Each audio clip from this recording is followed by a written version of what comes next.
Allez-y Adèle, racontez-nous. Eh ben, je suis... Vous avez 22 ans Non, je vais les avoir. C'est dans 2 mois. et vous avez arrêté vos études très tôt pour rentrer dans la vie active. C'est bien ça Adèle? Oui. Enfin, c'était pas tellement pour rentrer dans la vie active, c'est parce qu'à l'époque, j'avais rencontré quelqu'un. C'est pour être avec lui que j'ai arrêté, mais... Enfin, que je suis partie de chez moi. Je préférais vivre avec un garçon qu'avec mes parents, donc dès que ça s'est présenté, j'ai sauté dessus. Enfin, sur l'occasion. C'était un besoin de liberté? De liberté, je sais pas. C'était surtout pour coucher avec lui. Vous voyez, parce que quand j'étais plus jeune, je me disais que la vie, ça devait commencer le jour où on fait l'amour. Et qu'avant ça, on n'est rien. Alors, le premier qui a eu envie de le faire, je suis partie avec lui, pour qu'on soit que tous les deux, pour que ma vie commence. Et le problème, c'est que ça n'a pas très bien commencé. Et vous ne vous entendiez pas avec ce garçon? Pourquoi est-ce que ça n'a pas bien commencé? Parce que c'est toujours comme ça avec moi. Ça commence toujours mal, et ça finit encore plus mal. Je tombe jamais sur le bon numéro. Vous savez, les papiers collants qui attirent les mouches en spirale, ben c'est moi craché. Les histoires moches, il n'y en a pas une qui me passe à côté. Faut croire qu'il y a des gens comme ça, qui font un peu aspirateur pour soulager les autres. Je tombe jamais sur le bon numéro. Tout ce que j'essaye, ça rate. Tout ce que je touche, ça se transforme en vacherie. Comment vous expliquez ça Adèle? Oh bah, la poisse, ça s'explique pas. C'est comme l'oreille musicale, si vous voulez. On l'a ou on l'a pas. Qu'est-ce qui s'est passé avec ce garçon? Avec lequel? Le premier, celui avec qui vous êtes parti. Ça n'a pas été jusqu'au bout? Si, ça a été tout au bout. Et vous avez été déçu. Ben non. C'est... Au contraire, c'est bien ça le problème. Si ça m'avait pas plu autant, je serais peut-être pas là aujourd'hui. Enfin bon. Sauf que la première fois, on n'était peut-être pas trop à l'aise. Oui, la première fois, ce n'est jamais très facile. Et puis, si vous n'étiez pas très à l'aise, c'est parce que vous étiez très jeunes tous les deux?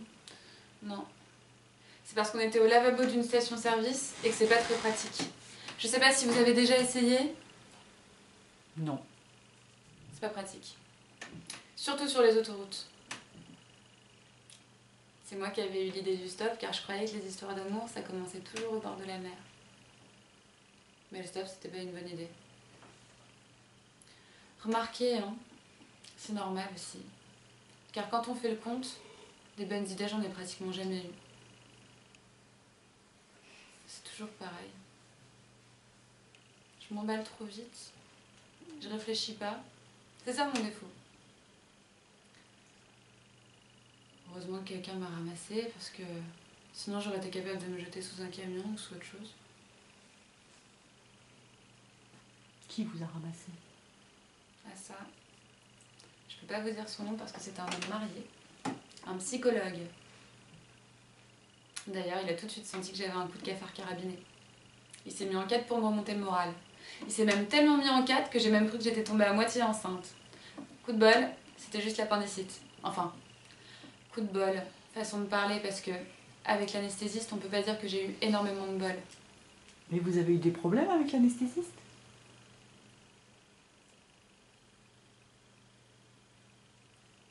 Non. Il était gentil. Et puis, il avait l'air d'être tellement amoureux que je l'aurais suivi à l'autre bout du monde. En fait, on n'est pas allé plus loin que Limoges. C'est marrant, hein. Comme on peut avoir l'air raide amoureux en l'étant pas du tout. C'est un truc qui doit être facile à imiter. Il me disait que je lui faisais l'effet d'un verre de Cointreau. Mais le Cointreau, il a dû s'en lasser assez vite. C'est pour ça qu'il est parti téléphoner. À qui? Ah ça, j'ai jamais su. Parce qu'il est jamais revenu. On était dans un restaurant. Je savais pas qu'il y avait une sortie par derrière. C'est pour ça que j'ai attendu jusqu'à la fermeture. Le patron habitait juste au-dessus. Ça sentait un peu la friture, Mais il avait les mains douces et calmes. Les mains, c'est traître. Ça peut vous faire croire à n'importe quoi. C'est comme ça que j'ai commencé dans la vie active. Enfin, que je suis devenue hôtesse d'accueil chez lui. Hôtesse d'accueil, ça consistait en quoi? Au début, surtout à accueillir, à être souriante avec tout le monde. Ça donnait pas la méningite comme travail. Mais les sourires, vous savez ce que c'est. Ça donne vite des idées. Et puis, à Limoges, il y a tellement d'hommes qui se sentent seuls. Vu de l'extérieur comme ça, on se rend pas compte. Mais le juge m'a dit que c'était un des coins de France où il y a le plus de dépressifs. C'est pour vous dire. Quel juge? Celui qui s'est occupé de moi quand ils ont fermé le restaurant. À cause des hôtesses d'accueil. Lui aussi, il était dépressif. C'était pareil. Lui non plus s'est pas occupé de moi très longtemps. Même pas un quart d'heure dans une chambre d'hôtel. Sans oreiller, sans télé, sans rideau. Remarquez, il avait pas mauvais fond. Quand il a vu que mes yeux viraient au rouge de larmes, il m'a offert son mouchoir. Puis il est parti.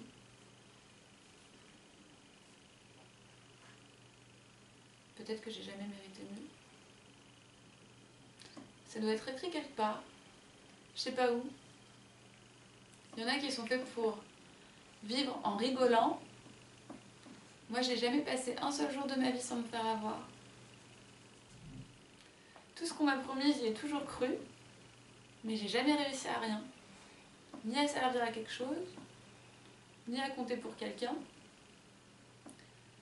ni à être heureuse, ni à être vraiment malheureuse, parce que sûrement qu'on doit être malheureux quand on a perdu quelque chose, mais moi j'ai jamais rien eu à moi, à part mon manque de bol.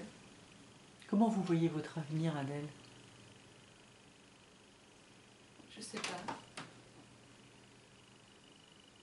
Quand j'étais petite, j'avais qu'une seule idée, c'était de grandir. Je voulais que ça aille plus vite. Mais maintenant, je sais pas à quoi ça a servi tout ça. Je sais plus. Devenir plus vieille. Ce qu'il y a devant moi, j'ai l'impression que c'est comme une salle d'attente dans une grande gare avec des bancs, des courants d'air. Et derrière les vitres, des tas de gens qui passent à vive allure, sans me voir. Ils sont pressés, ils prennent des trains ou des taxis. Ils ont un endroit où aller, quelqu'un à retrouver. Et moi, je reste assise là. J'attends. Mais vous attendez quoi, Adèle?